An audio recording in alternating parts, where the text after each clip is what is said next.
Artigos da Constituição Federal mais cobrados em 2022. Para a Magistratura Estadual, segunda parte. Art. 93. Lei Complementar, de iniciativa do Supremo Tribunal Federal, disporá sobre o Estatuto da Magistratura, observados os seguintes princípios. Ingresso na carreira, cujo cargo inicial será o de juiz substituto, mediante concurso público de provas e títulos, com a participação da Ordem dos Advogados do Brasil em todas as fases, exigindo-se do bacharel em Direito, no mínimo, 3 anos de atividade jurídica e obedecendo-se, nas nomeações, à ordem de classificação. Segunda, promoção de entrância para entrância, alternadamente, por antiguidade e merecimento, atendidas as seguintes normas. A. É obrigatória a promoção do juiz que figure por 3 vezes consecutivas ou 5 alternadas em lista de merecimento. B. A promoção por merecimento pressupõe 2 anos de exercício na respectiva entrância e integrar o juiz a primeira a quinta parte da lista de antiguidade desta, salvo se não houver com tais requisitos quem aceite o lugar vago. C. Aferição do merecimento conforme o desempenho e pelos critérios objetivos de produtividade e presteza no exercício da jurisdição e pela frequência e aproveitamento em cursos oficiais ou reconhecidos de aperfeiçoamento. D. Na apuração de antiguidade, o tribunal somente poderá recusar o juiz mais antigo pelo voto fundamentado de 2/3 de seus membros, conforme procedimento próprio, e assegurada ampla defesa, repetindo-se a votação até fixar-se a indicação. E não será promovido o juiz que, injustificadamente, retiver autos em seu poder além do prazo legal, não podendo devolvê-los ao cartório sem o devido despacho ou decisão. Terceiro, o acesso aos tribunais de segundo grau far-se-á por antiguidade e merecimento, alternadamente, apurados na última ou única entrância. Quarta, previsão de cursos oficiais de preparação, aperfeiçoamento e promoção de magistrados, constituindo etapa obrigatória do processo de vitaliciamento a participação em curso oficial ou reconhecido por Escola Nacional de Formação e Aperfeiçoamento de Magistrados. V. O subsídio dos ministros dos tribunais superiores corresponderá a 95% do subsídio mensal fixado para os ministros do Supremo Tribunal Federal e os subsídios dos demais magistrados serão fixados em lei e escalonados, em nível federal e estadual, conforme as respectivas categorias da estrutura judiciária nacional, não podendo a diferença entre uma e outra ser superior a 10% ou inferior a 5%, nem exceder a 95% do subsídio mensal dos ministros dos tribunais superiores, obedecido, em qualquer caso, o disposto nos arts. 37, x, e 39, quarto.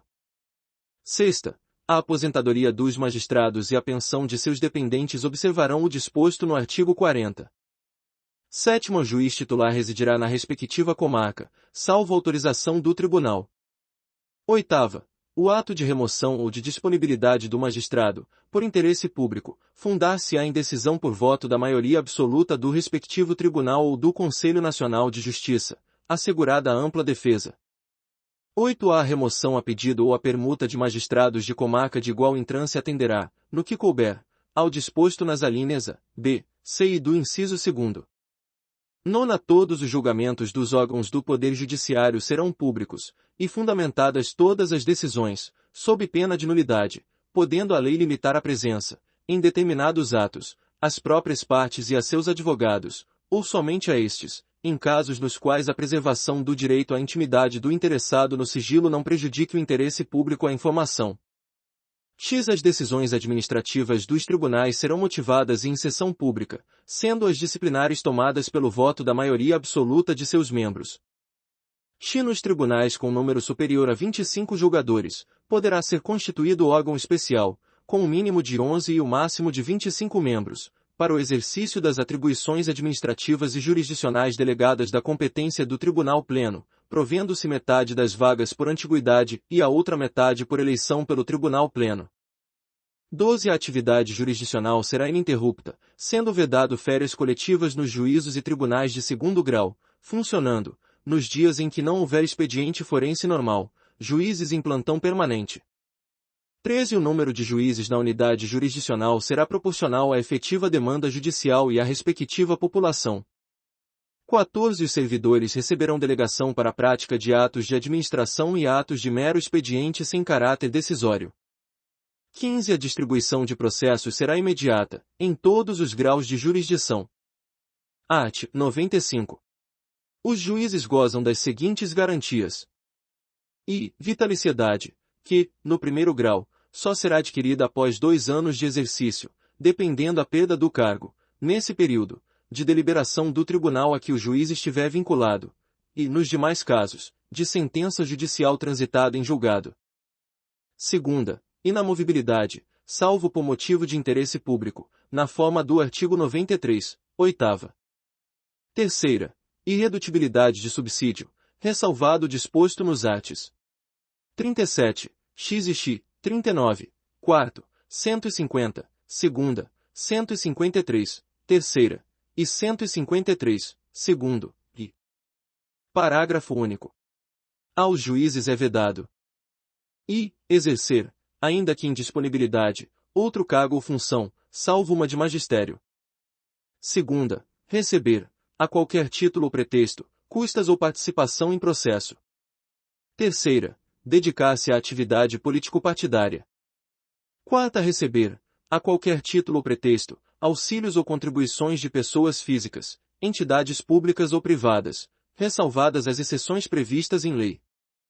V. Exercer a advocacia no juízo ou tribunal do qual se afastou, antes de decorridos 3 anos do afastamento do cargo por aposentadoria ou exoneração. Art. 102. Compete ao Supremo Tribunal Federal, principalmente, a guarda da Constituição, cabendo-lhe i. Processar e julgar, originariamente. A ação direta de inconstitucionalidade de lei ou ato normativo federal ou estadual e a ação declaratória de constitucionalidade de lei ou ato normativo federal. B. Nas infrações penais comuns, o Presidente da República, o Vice-Presidente, os membros do Congresso Nacional, seus próprios ministros e o Procurador-Geral da República. C. Nas infrações penais comuns e nos crimes de responsabilidade, os ministros de Estado e os comandantes da Marinha, do Exército e da Aeronáutica, ressalvado o disposto no artigo 52, e os membros dos tribunais superiores, os do Tribunal de Contas da União e os chefes de missão diplomática de caráter permanente. D. O habeas corpus, sendo paciente qualquer das pessoas referidas nas alíneas anteriores, o mandado de segurança e o habeas data contra atos do Presidente da República, das mesas da Câmara dos Deputados e do Senado Federal, do Tribunal de Contas da União, do Procurador-Geral da República e do próprio Supremo Tribunal Federal. E o litígio entre Estado estrangeiro ou organismo internacional e a União, o Estado, o Distrito Federal ou o território. F. As causas e os conflitos entre a União e os Estados, a União e o Distrito Federal, ou entre uns e outros, inclusive as respectivas entidades da administração indireta. G. A extradição solicitada por Estado estrangeiro. H. I. O habeas corpus, quando o coator for tribunal superior ou quando o coator ou o paciente for autoridade ou funcionário cujos atos estejam sujeitos diretamente à jurisdição do Supremo Tribunal Federal, ou se trate de crime sujeito à mesma jurisdição em uma única instância. J. A revisão criminal e a ação rescisória de seus julgados. L. A reclamação para a preservação de sua competência e garantia da autoridade de suas decisões. M. A execução de sentença nas causas de sua competência originária, facultada a delegação de atribuições para a prática de atos processuais. N. A ação em que todos os membros da magistratura sejam direta ou indiretamente interessados, e aquela em que mais da metade dos membros do tribunal de origem estejam impedidos ou sejam direta ou indiretamente interessados.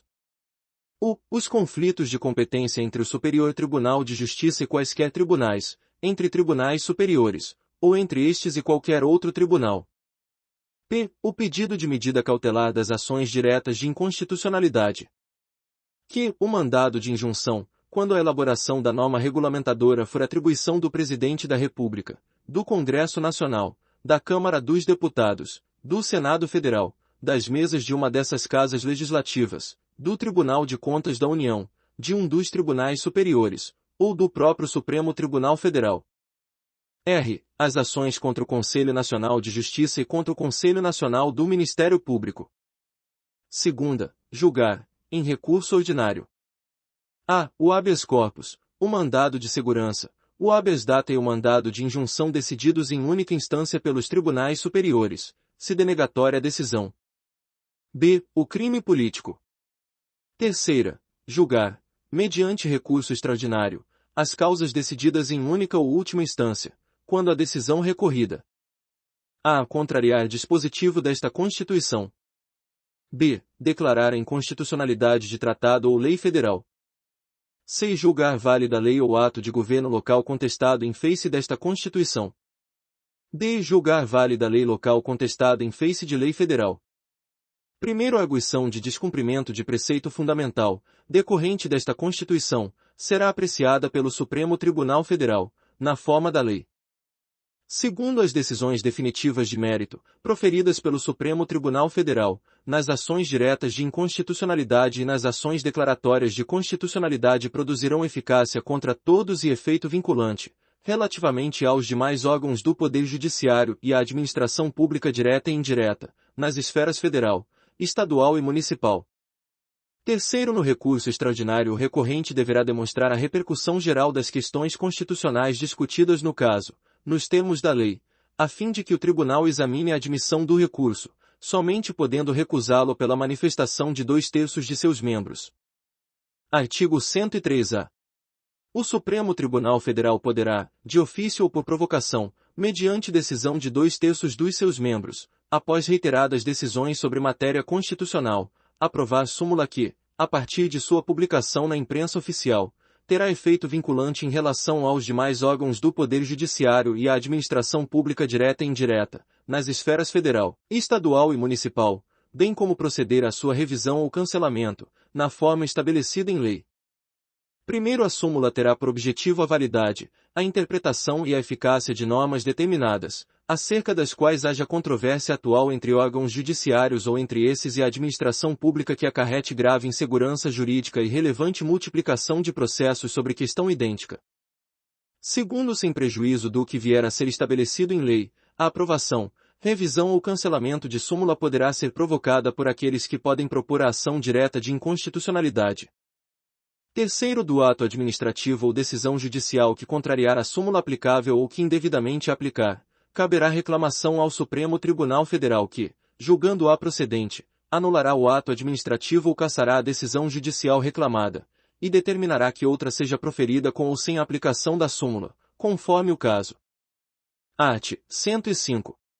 Compete ao Superior Tribunal de Justiça.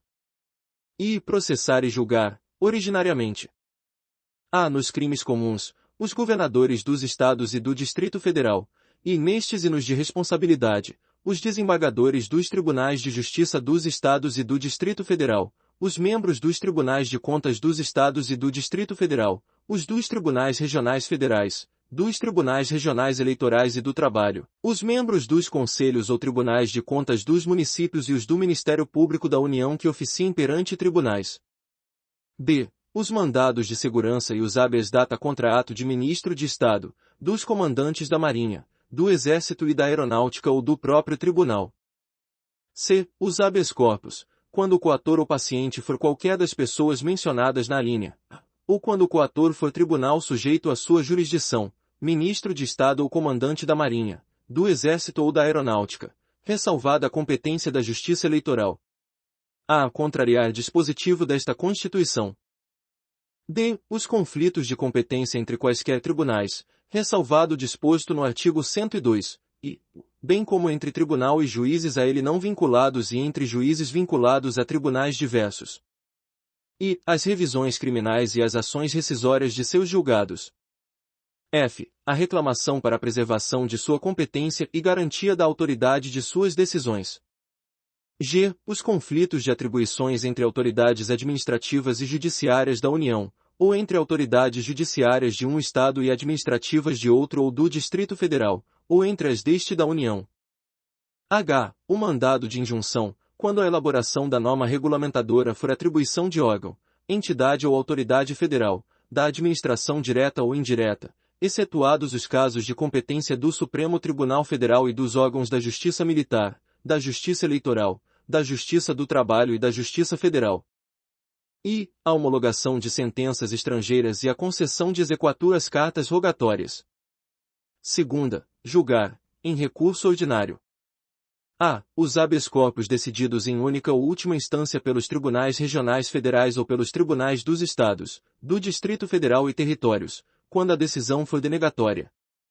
B. Os mandados de segurança decididos em única instância pelos tribunais regionais federais ou pelos tribunais dos estados, do Distrito Federal e territórios, quando denegatória a decisão. C. As causas em que forem partes Estado estrangeiro ou organismo internacional, de um lado, e, do outro, município ou pessoa residente ou domiciliada no país. Terceira, julgar, em recurso especial, as causas decididas, em única ou última instância, pelos tribunais regionais federais ou pelos tribunais dos estados, do Distrito Federal e territórios, quando a decisão recorrida. A. Contrariar tratado ou lei federal, ou negares vigência. B. Julgar válido ato de governo local contestado em face de lei federal. C. Der a lei federal interpretação divergente da que lhe haja atribuído outro tribunal. Primeiro funcionarão junto ao Superior Tribunal de Justiça. I. A Escola Nacional de Formação e Aperfeiçoamento de Magistrados, cabendo-lhe, dentre outras funções, regulamentar os cursos oficiais para o ingresso e promoção na carreira. Segunda, o Conselho da Justiça Federal, cabendo-lhe exercer, na forma da lei, a supervisão administrativa e orçamentária da Justiça Federal de primeiro e segundo graus, como órgão central do sistema e com poderes correcionais, cujas decisões terão caráter vinculante. Segundo, no recurso especial, o recorrente deve demonstrar a relevância das questões de direito federal infraconstitucional discutidas no caso, nos termos da lei, a fim de que a admissão do recurso seja examinada pelo tribunal, o qual somente pode dele não conhecer com base nesse motivo pela manifestação de 2/3, dos membros do órgão competente para o julgamento. Incluído pela Emenda Constitucional número 125, de 2022. Terceiro, haverá a relevância de que trata o segundo deste artigo nos seguintes casos. I. Ações penais. Segunda, ações de improbidade administrativa. Terceira, ações cujo valor da causa ultrapasse 500 salários mínimos. Quarta, ações que possam gerar inelegibilidade. V. Hipóteses em que o acórdão recorrido contrariar jurisprudência dominante do Superior Tribunal de Justiça. Sexta, outras hipóteses previstas em lei. Art. 109. Aos juízes federais compete processar e julgar. I. As causas em que a União, entidade autárquica ou empresa pública federal forem interessadas na condição de autoras, réis, assistentes ou oponentes, exceto as de falência, as de acidentes de trabalho e as sujeitas à Justiça Eleitoral e à Justiça do Trabalho. Segunda, as causas entre Estado estrangeiro ou organismo internacional e município ou pessoa domiciliada ou residente no país. Terceira, as causas fundadas em tratado ou contrato da União com o Estado estrangeiro ou organismo internacional. Quarta, os crimes políticos e as infrações penais praticadas em detrimento de bens, serviços ou interesse da União ou de suas entidades autárquicas ou empresas públicas, excluídas as contravenções e ressalvada a competência da Justiça Militar e da Justiça Eleitoral. V. Os crimes previstos em tratado ou convenção internacional, quando, iniciada a execução no país, o resultado tenha ou devesse ter ocorrido no estrangeiro, ou reciprocamente. V. As causas relativas a direitos humanos a que se refere o 5º deste artigo. Sexta, os crimes contra a organização do trabalho, e nos casos determinados por lei, contra o sistema financeiro e a ordem econômico-financeira. Sétima, os habeas corpus, em matéria criminal de sua competência ou quando o constrangimento provier de autoridade cujos atos não estejam diretamente sujeitos a outra jurisdição. Oitava, os mandados de segurança e os habeas data contra ato de autoridade federal, excetuados os casos de competência dos tribunais federais. Nona, os crimes cometidos a bordo de navios ou aeronaves, ressalvada a competência da Justiça Militar.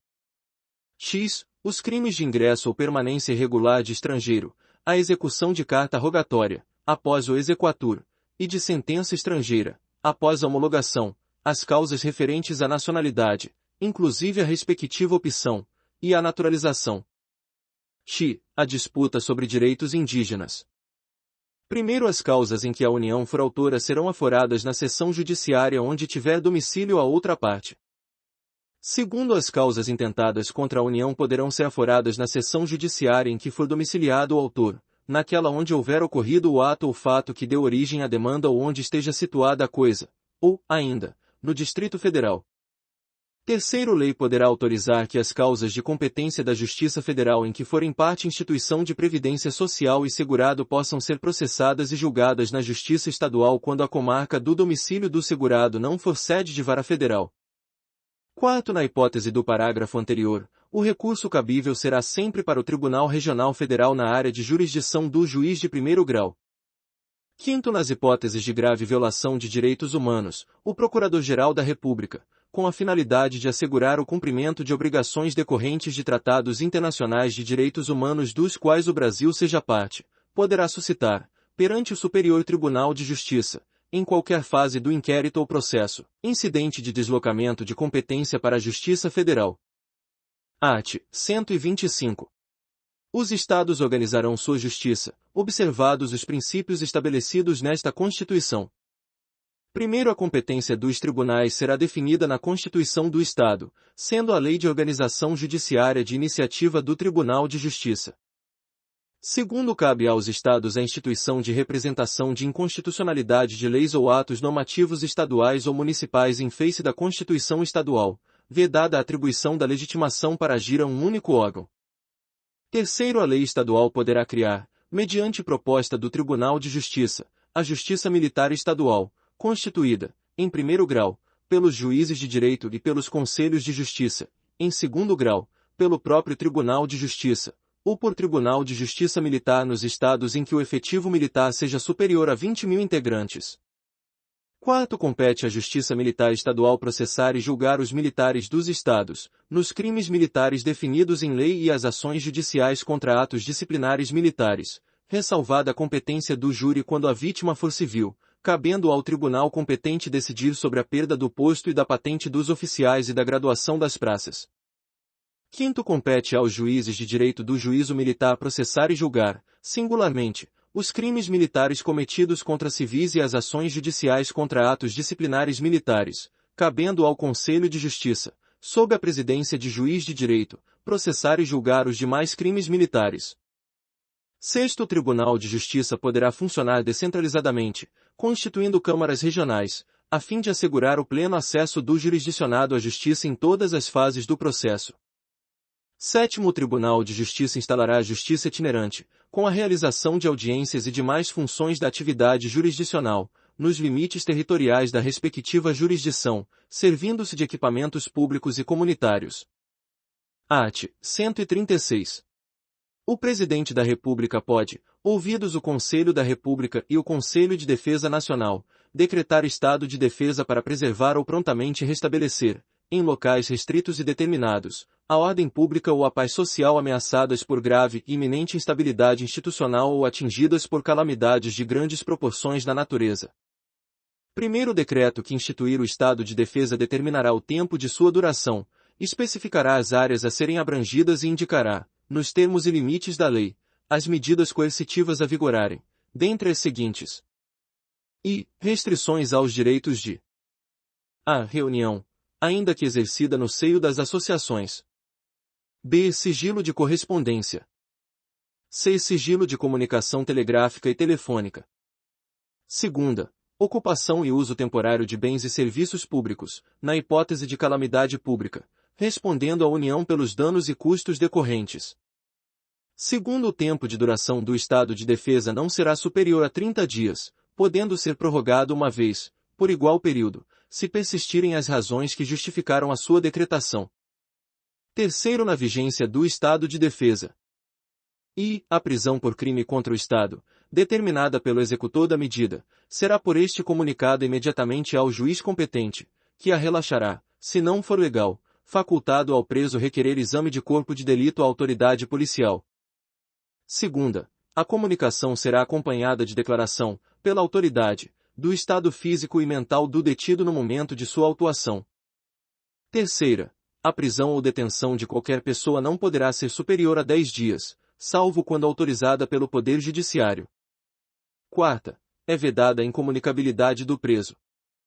Quarto, decretado o estado de defesa ou sua prorrogação, o Presidente da República, dentro de 24 horas, submeterá o ato com a respectiva justificação ao Congresso Nacional, que decidirá por maioria absoluta. Quinto, se o Congresso Nacional estiver em recesso, será convocado, extraordinariamente, no prazo de 5 dias. Sexto, o Congresso Nacional apreciará o decreto dentro de 10 dias contados de seu recebimento, devendo continuar funcionando enquanto vigorar o estado de defesa. Sétimo, rejeitado o decreto, cessa imediatamente o estado de defesa. Art. 137. O Presidente da República pode, ouvidos o Conselho da República e o Conselho de Defesa Nacional, solicitar ao Congresso Nacional autorização para decretar o estado de sítio nos casos de comoção grave de repercussão nacional ou ocorrência de fatos que comprovem a ineficácia de medida tomada durante o estado de defesa. Segunda, declaração de estado de guerra ou resposta à agressão armada estrangeira. Parágrafo único. O Presidente da República, ao solicitar autorização para decretar o estado de sítio ou sua prorrogação, relatará os motivos determinantes do pedido, devendo o Congresso Nacional decidir por maioria absoluta. Art. 139. Na vigência do estado de sítio decretado com fundamento no artigo 137, só poderão ser tomadas contra as pessoas as seguintes medidas. Obrigação de permanência em localidade determinada. Segunda, detenção em edifício não destinado a acusados ou condenados por crimes comuns. Terceira, restrições relativas à inviolabilidade da correspondência, ao sigilo das comunicações, à prestação de informações e à liberdade de imprensa, radiodifusão e televisão, na forma da lei. Quarta, suspensão da liberdade de reunião. Busca e apreensão em domicílio. Sexta, intervenção nas empresas de serviços públicos. Sétima, requisição de bens. Parágrafo único. Não se inclui nas restrições do inciso 3º a difusão de pronunciamentos de parlamentares efetuados em suas casas legislativas, desde que liberada pela respectiva mesa. Art. 155. Compete aos Estados e ao Distrito Federal instituir impostos sobre transmissão causa-mortes e doação, de quaisquer bens ou direitos. Segunda, operações relativas à circulação de mercadorias e sobre prestações de serviços de transporte interestadual e intermunicipal e de comunicação, ainda que as operações e as prestações se iniciem no exterior. Terceira, propriedade de veículos automotores. Primeiro, o imposto previsto no inciso I. Relativamente a bens imóveis e respectivos direitos, compete ao Estado da situação do bem, ou ao Distrito Federal. Segunda, relativamente a bens móveis, títulos e créditos, compete ao Estado onde se processar o inventário ou arrolamento, ou tiver domicílio doador, ou ao Distrito Federal. Terceira, terá competência para sua instituição regulada por lei complementar. A. Se o doador tiver domicílio ou residência no exterior. B. Se o de cujos possuía bens, era residente ou domiciliado ou teve o seu inventário processado no exterior. Quarta, terá suas alíquotas máximas fixadas pelo Senado Federal. V. Não incidirá sobre as doações destinadas, no âmbito do Poder Executivo da União, a projetos socioambientais ou destinados a mitigar os efeitos das mudanças climáticas e às instituições federais de ensino. Incluído pela Emenda Constitucional número 126, de 2022. Segundo o imposto previsto no inciso 2º atenderá ao seguinte.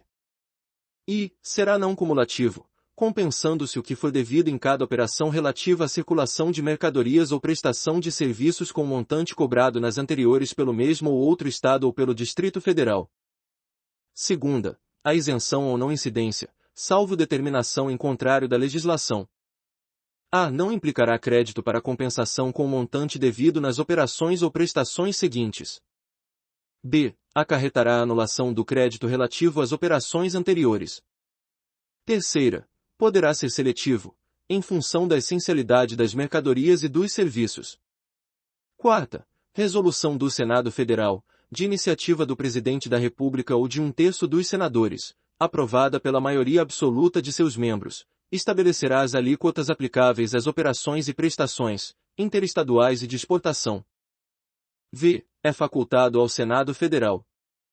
A. Estabelecer alíquotas mínimas nas operações internas, mediante resolução de iniciativa de 1/3 e aprovada pela maioria absoluta de seus membros. B. Fixar alíquotas máximas nas mesmas operações para resolver conflito específico que envolva interesse de Estados, mediante resolução de iniciativa da maioria absoluta e aprovada por 2/3 de seus membros. Sexta, salvo deliberação em contrário dos Estados e do Distrito Federal, nos termos do disposto no inciso 12, g. As alíquotas internas, nas operações relativas à circulação de mercadorias e nas prestações de serviços, não poderão ser inferiores às previstas para as operações interestaduais. Sétima, nas operações e prestações que destinem bens e serviços a consumidor final, contribuinte ou não do imposto, localizado em outro Estado, adotar-se-á a alíquota interestadual e caberá ao Estado de localização do destinatário o imposto correspondente à diferença entre a alíquota interna do Estado destinatário e a alíquota interestadual. Oitava, a responsabilidade pelo recolhimento do imposto correspondente à diferença entre a alíquota interna e a interestadual de que trata o inciso 7º será atribuída a. Ao destinatário, quando este for contribuinte do imposto. B. Ao remetente, quando o destinatário não for contribuinte do imposto.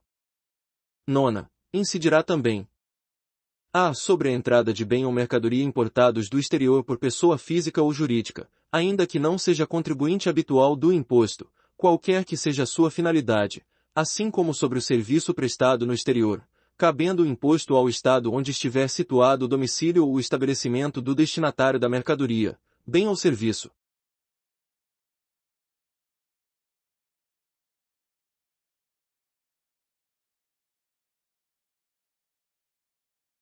B. Sobre o valor total da operação, quando mercadorias forem fornecidas com serviços não compreendidos na competência tributária dos municípios.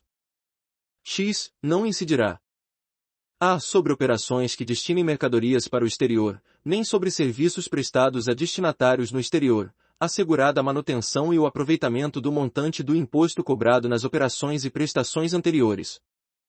B. Sobre operações que destinem a outros estados petróleo, inclusive lubrificantes, combustíveis líquidos e gasosos dele derivados, e energia elétrica. C. Sobre o ouro, nas hipóteses definidas no artigo 153, 5º.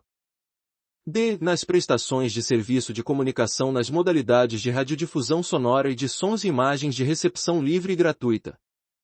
X. Não compreenderá, em sua base de cálculo, o montante do imposto sobre produtos industrializados, quando a operação, realizada entre contribuintes e relativa a produto destinado à industrialização ou à comercialização, configure fato gerador dos dois impostos.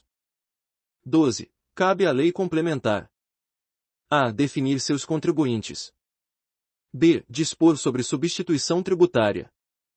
C. Disciplinar o regime de compensação do imposto. D. Fixar, para efeito de sua cobrança e definição do estabelecimento responsável, o local das operações relativas à circulação de mercadorias e das prestações de serviços.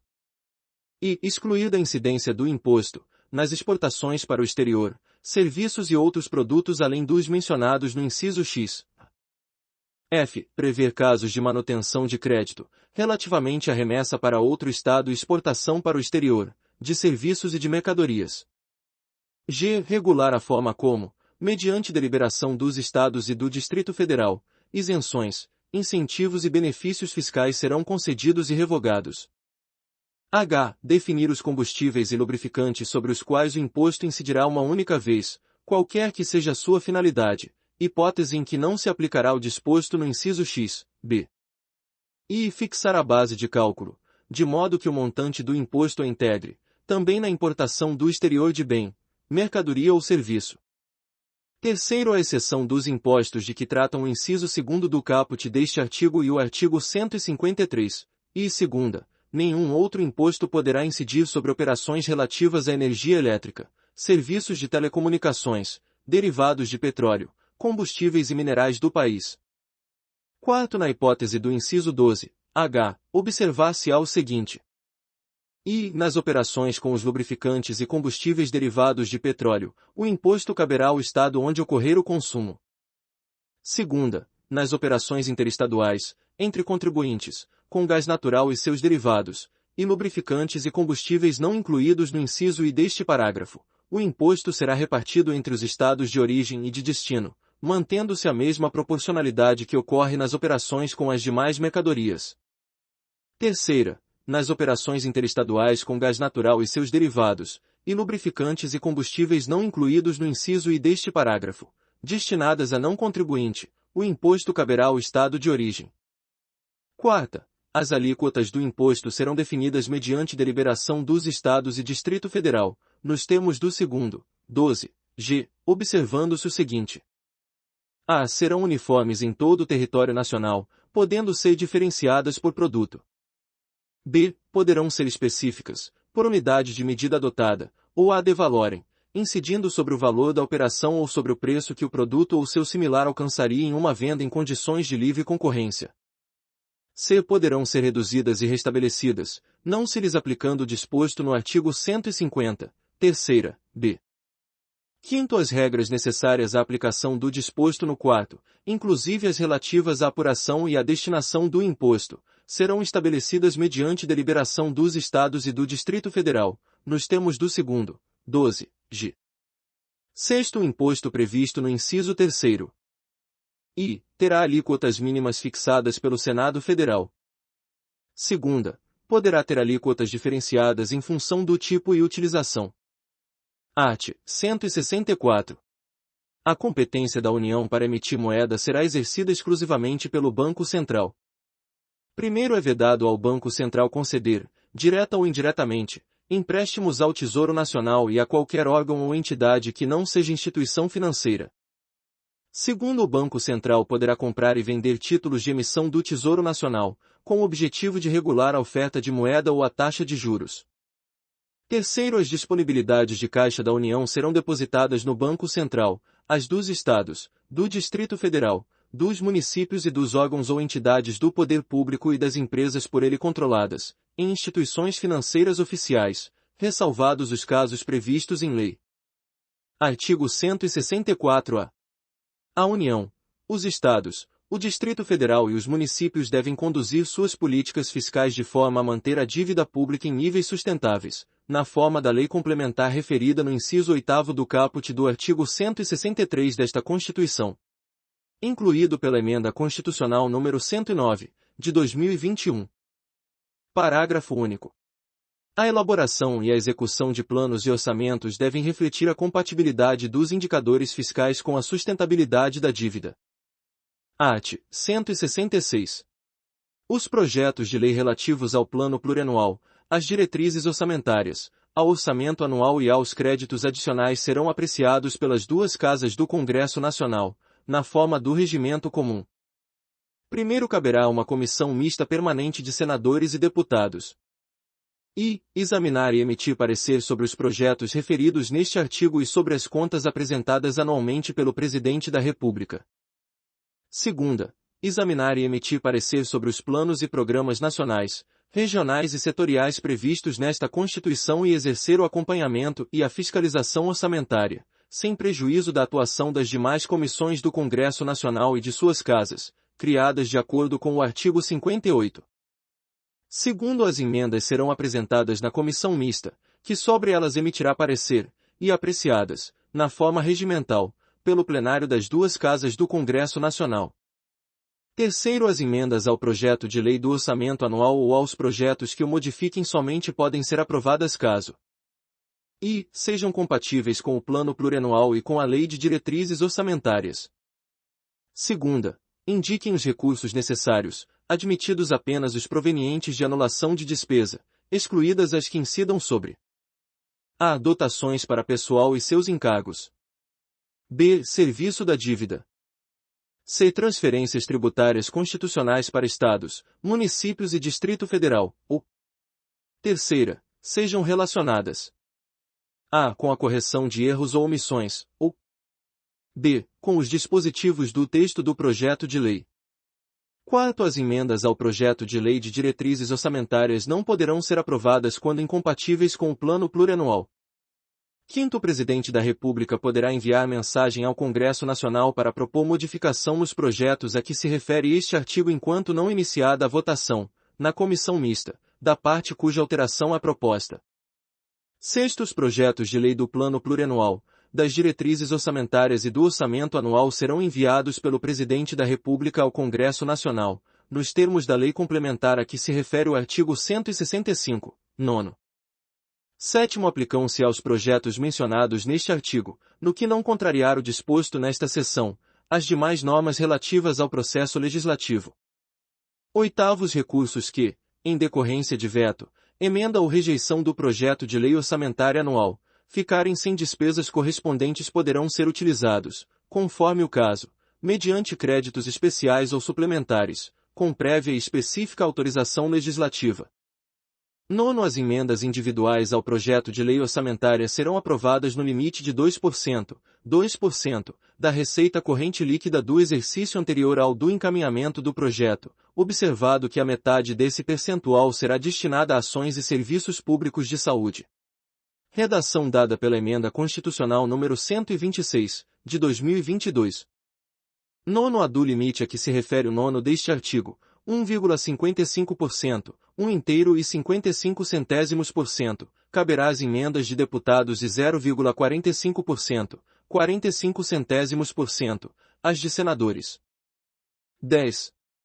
A execução do montante destinado a ações e serviços públicos de saúde previsto no 9º, inclusive custeio, será computada para fins do cumprimento do inciso I do 2º do artigo 198, vedada a destinação para pagamento de pessoal ou encargos sociais. 11. É obrigatória a execução orçamentária e financeira das programações oriundas de emendas individuais, em montante correspondente ao limite a que se refere o 9º deste artigo, conforme os critérios para a execução equitativa da programação definidos na lei complementar prevista no 9º do artigo 165 desta Constituição, observado o disposto no 9º-A deste artigo. Redação dada pela Emenda Constitucional número 126, de 2022. 12. A garantia de execução de que trata o 11 deste artigo aplica-se também às programações incluídas por todas as emendas de iniciativa de bancada de parlamentares de Estado ou do Distrito Federal, no montante de até 1%, da receita corrente líquida realizada no exercício anterior. 13. As programações orçamentárias previstas no 11 e 12 deste artigo não serão de execução obrigatória nos casos dos impedimentos de ordem técnica. 14. Para fins de cumprimento do disposto no 11 e 12 deste artigo, os órgãos de execução deverão observar, nos termos da Lei de Diretrizes Orçamentárias, cronograma para análise e verificação de eventuais impedimentos das programações e demais procedimentos necessários à viabilização da execução dos respectivos montantes. 16. Quando a transferência obrigatória da União para a execução da programação prevista no 11 e 12 deste artigo for destinada a Estados, ao Distrito Federal e a municípios, independerá da adimplência do ente federativo destinatário e não integrará a base de cálculo da receita corrente líquida para fins de aplicação dos limites de despesa de pessoal de que trata o caput do artigo 169. 17. Os restos a pagar provenientes das programações orçamentárias previstas no 11 e 12 deste artigo poderão ser considerados para fins de cumprimento da execução financeira até o limite de 1%, da receita corrente líquida do exercício anterior ao do encaminhamento do projeto de lei orçamentária, para as programações das emendas individuais, e até o limite de 0,5%, para as programações das emendas de iniciativa de bancada de parlamentares de Estado ou do Distrito Federal. Redação dada pela Emenda Constitucional número 126, de 2022. 18. Se for verificado que a reestimativa da receita e da despesa poderá resultar no não cumprimento da meta de resultado fiscal estabelecida na Lei de Diretrizes Orçamentárias, os montantes previstos no 11 e 12 deste artigo poderão ser reduzidos em até a mesma proporção da limitação incidente sobre o conjunto das demais despesas discricionárias. 19. Considera-se equitativa a execução das programações de caráter obrigatório que observe critérios objetivos e imparciais e que atenda de forma igualitária e impessoal às emendas apresentadas, independentemente da autoria, observado o disposto no 9º-A deste artigo. Redação dada pela Emenda Constitucional número 126, de 2022. 20. As programações de que trata o 12 deste artigo, quando versarem sobre o início de investimentos com duração de mais de um exercício financeiro ou cuja execução já tenha sido iniciada, deverão ser objeto de emenda pela mesma bancada estadual, a cada exercício, até a conclusão da obra ou do empreendimento. Artigo 166-A. As emendas individuais impositivas apresentadas ao projeto de lei orçamentária anual poderão alocar recursos a estados, ao Distrito Federal e a municípios por meio de transferência especial, ou segunda, transferência com finalidade definida. Primeiro, os recursos transferidos na forma do caput deste artigo não integrarão a receita do Estado, do Distrito Federal e dos municípios para fins de repartição e para o cálculo dos limites da despesa com pessoal ativo e inativo, nos termos do 16 do artigo 166, e de endividamento do ente federado, vedada, em qualquer caso, a aplicação dos recursos a que se refere o caput deste artigo no pagamento de despesas com pessoal e encargos sociais relativas a ativos e inativos, e com pensionistas. Segunda, encargos referentes ao serviço da dívida. Segundo, na transferência especial a que se refere o inciso I do caput deste artigo, os recursos serão repassados diretamente ao ente federado beneficiado, independentemente de celebração de convênio ou de instrumento congênere.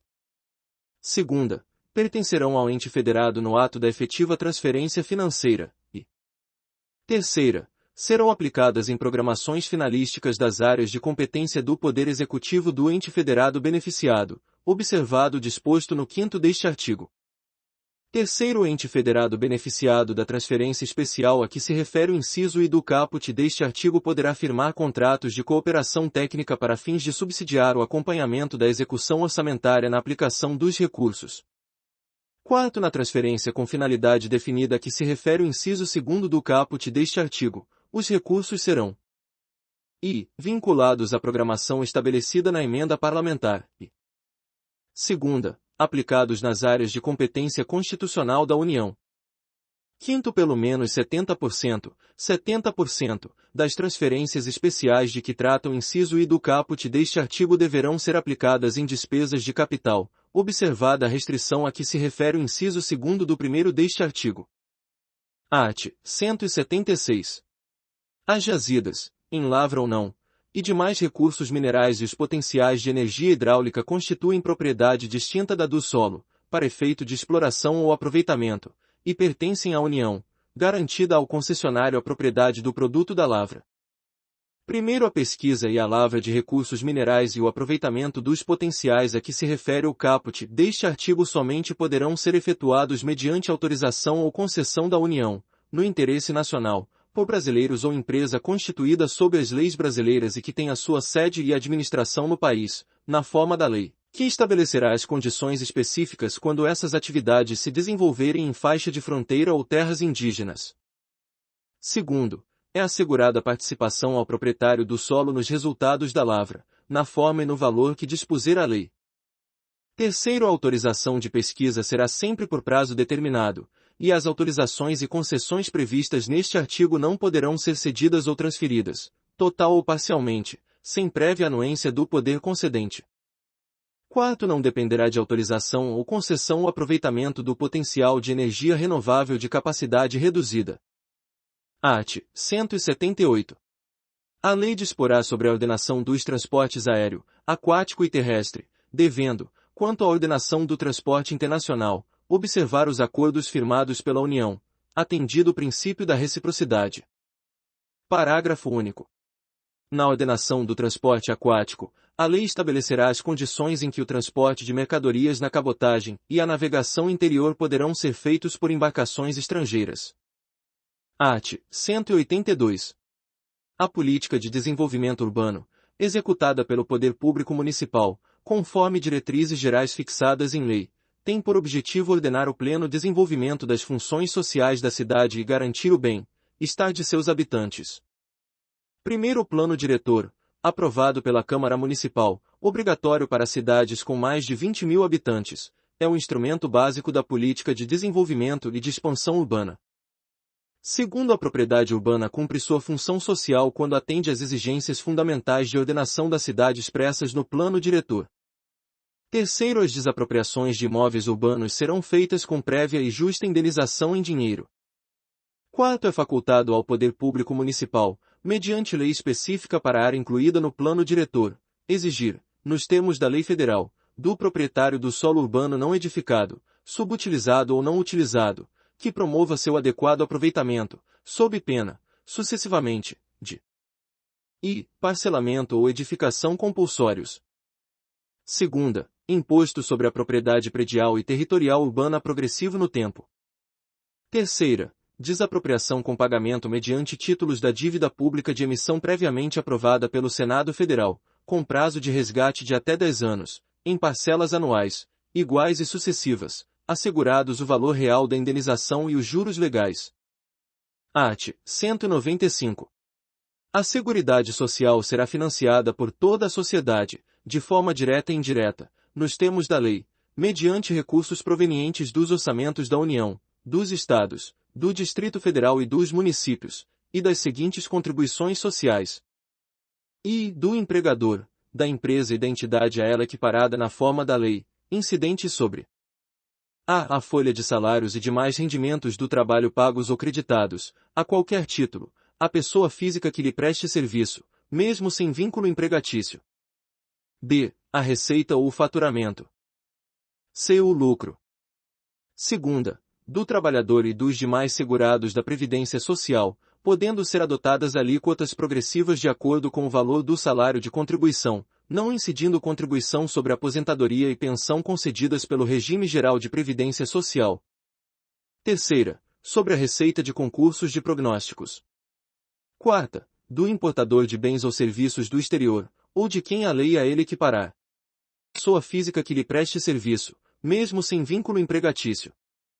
Primeiro, as receitas dos Estados, do Distrito Federal e dos municípios destinadas à Seguridade Social constarão dos respectivos orçamentos, não integrando o orçamento da União.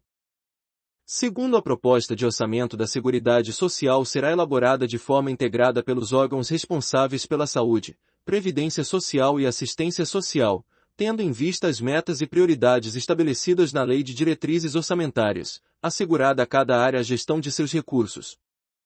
Terceiro, a pessoa jurídica em débito com o sistema da Seguridade Social, como estabelecido em lei, não poderá contratar com o poder público nem dele receber benefícios ou incentivos fiscais ou creditícios. Quarto, a lei poderá instituir outras fontes destinadas a garantir a manutenção ou expansão da Seguridade Social, obedecido o disposto no artigo 154, e quinto, nenhum benefício ou serviço da Seguridade Social poderá ser criado, majorado ou estendido sem a correspondente fonte de custeio total. Sexto, as contribuições sociais de que trata este artigo só poderão ser exigidas após decorridos 90 dias da data da publicação da lei que as houver instituído ou modificado, não se lhes aplicando o disposto no artigo 150, terceira, b. Sétimo, são isentas de contribuição para a Seguridade Social as entidades beneficentes de assistência social que atendam às exigências estabelecidas em lei. Oitavo, o produtor, o parceiro, o meeiro e o arrendatário rurais e o pescador artesanal, bem como os respectivos cônjuges, que exerçam suas atividades em regime de economia familiar, sem empregados permanentes, contribuirão para a Seguridade Social mediante a aplicação de uma alíquota sobre o resultado da comercialização da produção e farão jus aos benefícios nos termos da lei. Nono, as contribuições sociais previstas no inciso I do caput deste artigo poderão ter alíquotas diferenciadas em razão da atividade econômica, da utilização intensiva de mão de obra, do porte da empresa ou da condição estrutural do mercado de trabalho, sendo também autorizada a adoção de bases de cálculo diferenciadas apenas no caso das alíneas B e C do inciso I do caput. 10. A lei definirá os critérios de transferência de recursos para o Sistema Único de Saúde e ações de assistência social da União para os Estados, o Distrito Federal e os municípios, e dos Estados para os municípios, observada a respectiva contrapartida de recursos. 11. São vedados a moratória e o parcelamento em prazo superior a 60 meses e, na forma de lei complementar, a remissão e a anistia das contribuições sociais de que tratam a linha A do inciso I e o inciso 2º do caput. 12. A lei definirá os setores de atividade econômica para os quais as contribuições incidentes na forma dos incisos I, B e 4ª do caput serão não cumulativas. 13. Revogado. 14. O segurado somente terá reconhecida como tempo de contribuição ao regime geral de previdência social a competência cuja contribuição seja igual ou superior à contribuição mínima mensal exigida para sua categoria, assegurado o agrupamento de contribuições. Art. 201. A Previdência Social será organizada sob a forma do Regime Geral de Previdência Social, de caráter contributivo e de filiação obrigatória, observados critérios que preservem o equilíbrio financeiro e atuarial, e atenderá, na forma da lei, a cobertura dos eventos de incapacidade temporária ou permanente para o trabalho e idade avançada. Segunda, proteção à maternidade, especialmente à gestante. Terceira, proteção ao trabalhador em situação de desemprego involuntário. Quarta, salário família e auxílio reclusão para os dependentes dos segurados de baixa renda. V. Pensão por morte do segurado, homem ou mulher, ao cônjuge ou companheiro e dependentes, observado o disposto no segundo. Primeiro é vedada a adoção de requisitos ou critérios diferenciados para a concessão de benefícios, ressalvada, nos termos de lei complementar, a possibilidade de previsão de idade e tempo de contribuição distintos da regra geral para a concessão de aposentadoria exclusivamente em favor dos segurados. E, com deficiência, previamente submetidos à avaliação biopsicossocial realizada por equipe multiprofissional e interdisciplinar.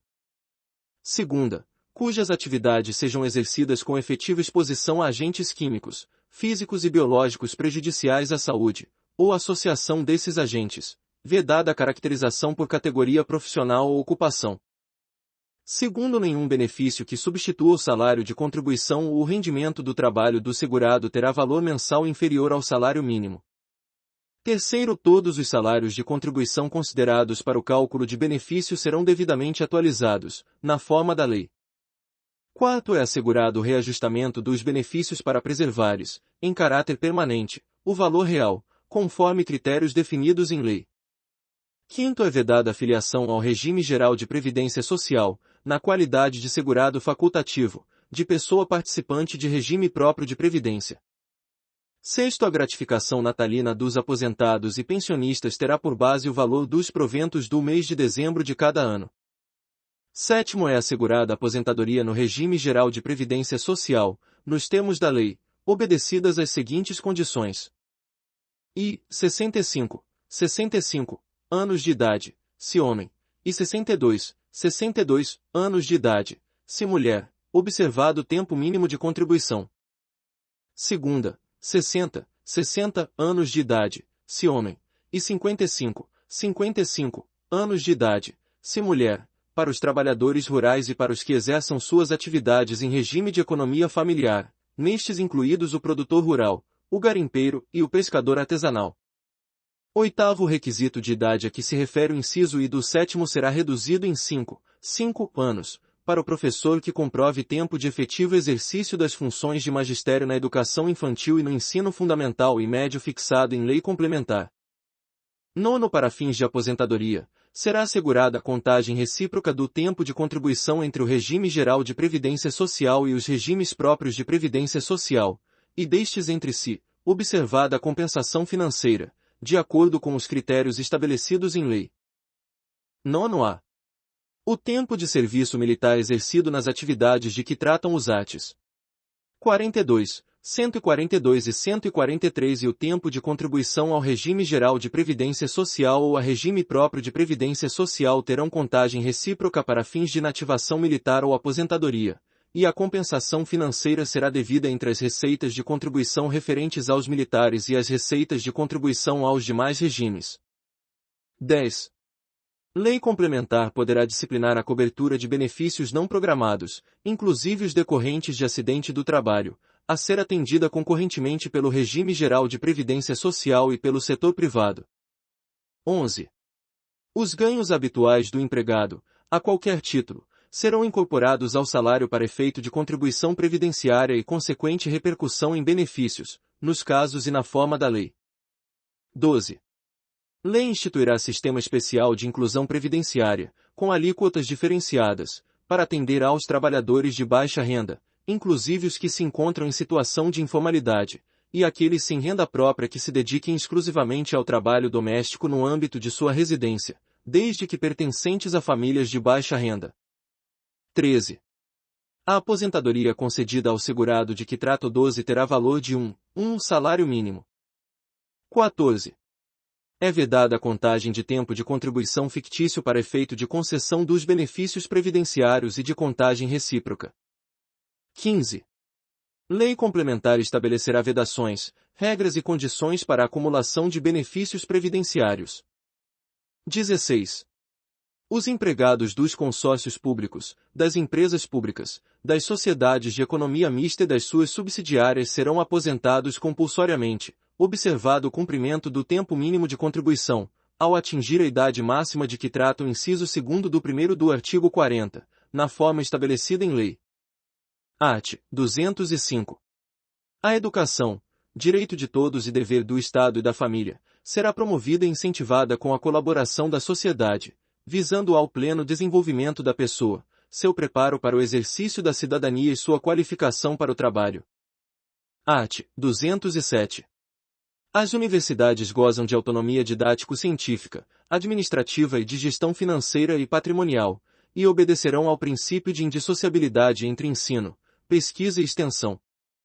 Primeiro é facultado às universidades admitir professores, técnicos e cientistas estrangeiros, na forma da lei. Segundo o disposto neste artigo aplica-se às instituições de pesquisa científica e tecnológica. Art. 227. É dever da família, da sociedade e do Estado assegurar à criança, ao adolescente e ao jovem, com absoluta prioridade, o direito à vida, à saúde, à alimentação, à educação, ao lazer, à profissionalização, à cultura, à dignidade, ao respeito, à liberdade e à convivência familiar e comunitária, além de colocá-los a salvo de toda forma de negligência, discriminação, exploração, violência, crueldade e opressão. Primeiro, o Estado promoverá programas de assistência integral à saúde da criança, do adolescente e do jovem, admitida a participação de entidades não governamentais, mediante políticas específicas e obedecendo aos seguintes preceitos. E, aplicação de percentual dos recursos públicos destinados à saúde na assistência materno-infantil. Segunda, criação de programas de prevenção e atendimento especializado para as pessoas portadoras de deficiência física, sensorial ou mental, bem como de integração social do adolescente e do jovem portador de deficiência, mediante o treinamento para o trabalho e a convivência, e a facilitação do acesso aos bens e serviços coletivos, com a eliminação de obstáculos arquitetônicos e de todas as formas de discriminação.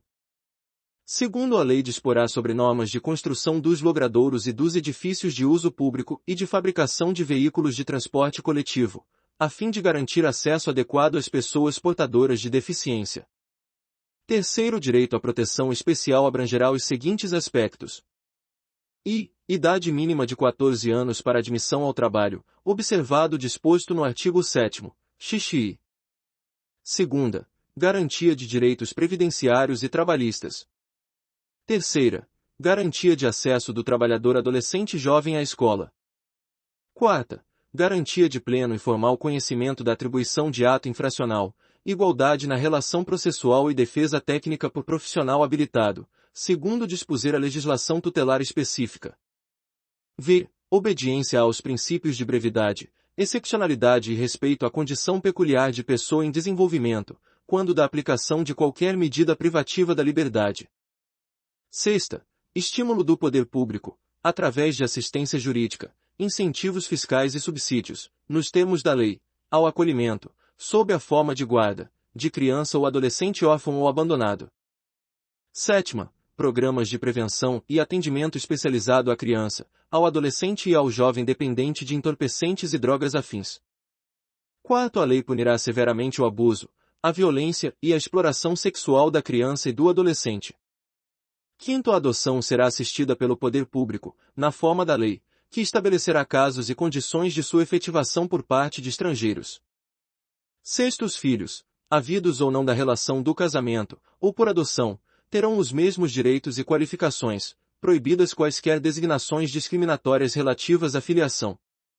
Sétimo, no atendimento dos direitos da criança e do adolescente levar-se, em consideração o disposto no artigo 204.